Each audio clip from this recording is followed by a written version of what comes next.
माँ जो होती है ना, माँ, वो सारी जिंदगी बच्चे को बड़ा नहीं समझती और इसमें मजा भी बड़ा ही आता है। मेरे एक बुजुर्ग दोस्त हैं, उनकी वालदा का इंतकाल, उनकी अपनी उम्र 60-70 साल के दरमियान हो गई। तो मैं ताज़ियत के लिए गया तो उनके बच्चे मुझे कहने लगे, आप इनको समझाएं, अब्बा जी इतना रोते हैं, अब अम्मा तो 100 साल से ज्यादा उम्र पाई है, तो अब्बा इतना रोते हैं। तो बड़ी शानदार बात की, बुजुर्गों ने, देहाती लोगों से बड़ा कुछ मिलता है, सियानी बातें।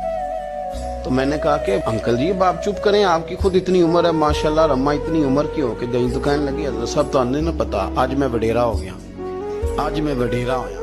तो मैंने कहा वो किस तरह? कहने लगे कि कोई मुझे दादा कहता है, कोई मुझे चाचा कहता है। ये तो मैं घर होंदा सा ते अम्मा पुछदी सी मुंडिया आ गया। तो वो अम्मा का मुंडिया कहना इस तरह का था कि मुझे लगता था कि मैं ना अभी नौखेज हूँ, अभी बड़ा जवान हूँ। अम्मा कहती सी मुंडे नूं रोटी दी जे। तो मुझे बताओ, अब मुझे तो महसूस हो रहा है कि